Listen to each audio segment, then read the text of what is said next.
naba boss na umuboss kubera ko mbaye umuboss urumva naba afite uko njyana abakozi banjye bereka inzira bagomba kunyuramo aho kugira ngo mbe umukozi wamutwara uko ashaka ntago afite uburenganzira bwo gukora icyo we yumva ashaka kwa kataba ari we boss.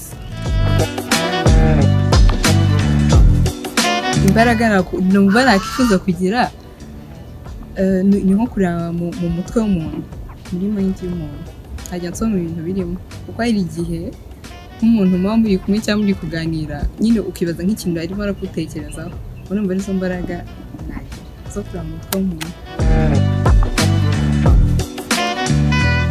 Ndi umukobwa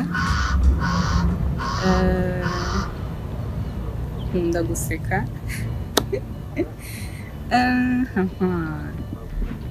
ndakubagana nibyo ndi sociable kuba sociable sinzi ko nabisobanutse nabaha amahoro niyo mpano ari impano sifatika impano ifatika nabaha inzu kubera ko ikintu cya mbere kigora mbona kigora muri iyi si ni ahantu ho kuba udafite ahantu utuye nabaha inzu. Umuntu wa mbere nahitamo mukuru wanjye Joy kubera ko agira hari ukuntu agira ibitekerezo nyine byafasha umuntu mu byo bari gukora. Mbaye perezida rero niwe nahitamo. Uwa kabiri nahitamo wowe hari ikibazo nahitamo wowe biri kubera ko nawe ugira amayide nyine ugira creativity ego creativity. Umwanya wa gatatu nawuha inshuti yanjye Eric kwa ko nawe hari ukuntu ajya mu dutekerezo twubaka ubwo rero mbaye perezida nawe namuha mu mwanya akanyasista. Itegeko nabaha kugenderaho ni buri wese igihe ashonje cyangwa igihe ashaka akeneye icyo kurya agomba kugenda akakitekera nawe wasabye kugenda kubimukorera. Ni iryo tegeko.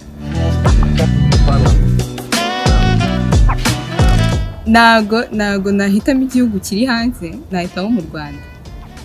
Oya n'igihugu cyo hanze nahashaka aho kuba ariko abaye mu Rwanda nahitamo kuba muri Kigali.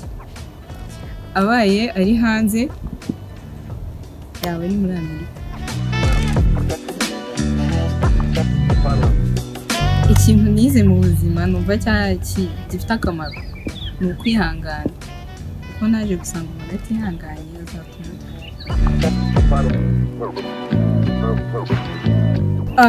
Umunsi mwiza rero ukuntu waba umeze kubyuka ibiryo bya mu gitondo biteguye ntabyo ndi bujye gutegura mfite nko kugenda nk'ahantu gutembera ahantu ariho hose kuko ntembera umunsi wose lunch iteguye ibintu byose nyine biteguye nta kintu kimwe ndi bwikorere umunsi waba urenze ajya no gushopinga. Ibintu nahindura ikintu cya mbere ni ukugira abantu bose kubashyira ku rwego rumwe hatabaho ngo abakire n'abakene.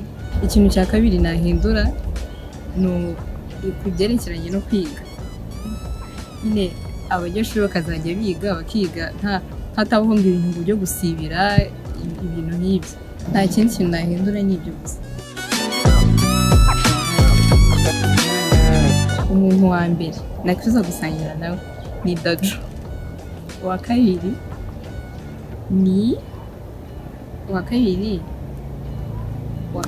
perezida Paul Kagame. Ibintu nishimira mu buzima bwanjye ni uko ngejeje ubu ngubu ngejeje ku myaka ngejejeho meze neza nta kibazo mfite. Kuba ndangije kaminuza birarenze. Ikindi cya gatatu kuba mfite umuryango ufite ubungubu.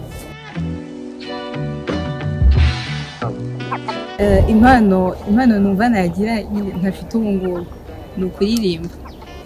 Numva nshaka kuririmba ariko ijwi ryanjye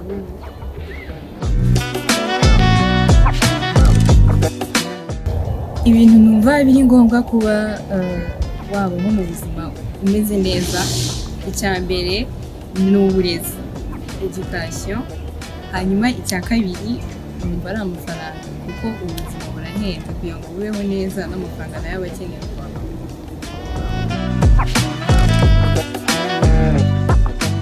Ibintu bitatu numva nagumana: icya mbere ni telefone yanjye, icya kabiri mashine yanjye, icya gatatu isaha. Impamvu nuko telefone yanjye ibamo ibintu byose, niyo nkoresha ibintu byose.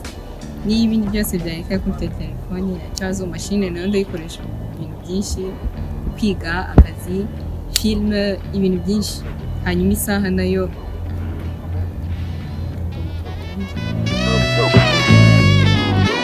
umuntu yumva ari stress nyine, ibintu namugira inama yo gukora. Ikintu cya mbere ni ukugira umuntu aganiriza, kubera ko iyo ufite stress ukajya kwigumana wenyine byakongera stress n'ubundi nabyo.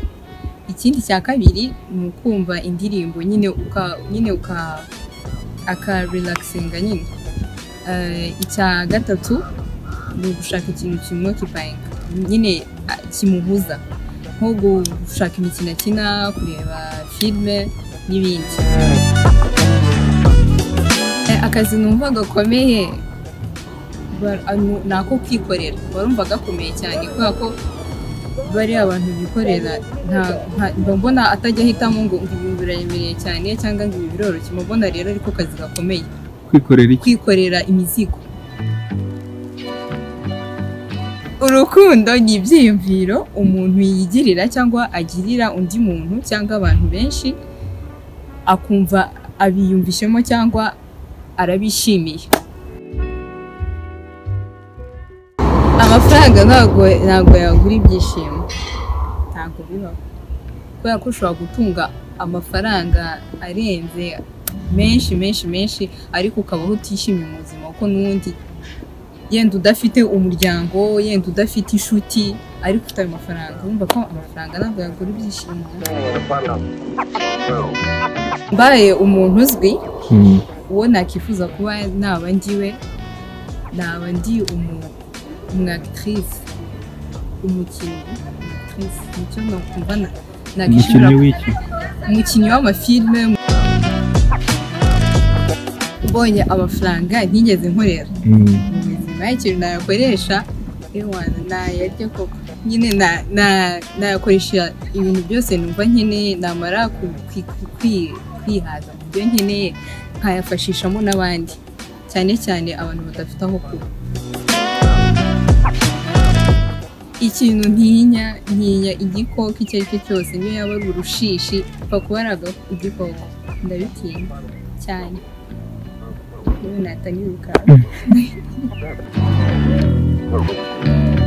Ikintu nkora iyo ntashaka gusinzira, ntari gushaka gusinzira nijoro, mfata telefone yanjye, iyo mfite filime ndayireba, cyangwa nkagenda kureba kuri YouTube amavideos, nyine nshaka ikintu nkora ariko kuri telefone yanjye.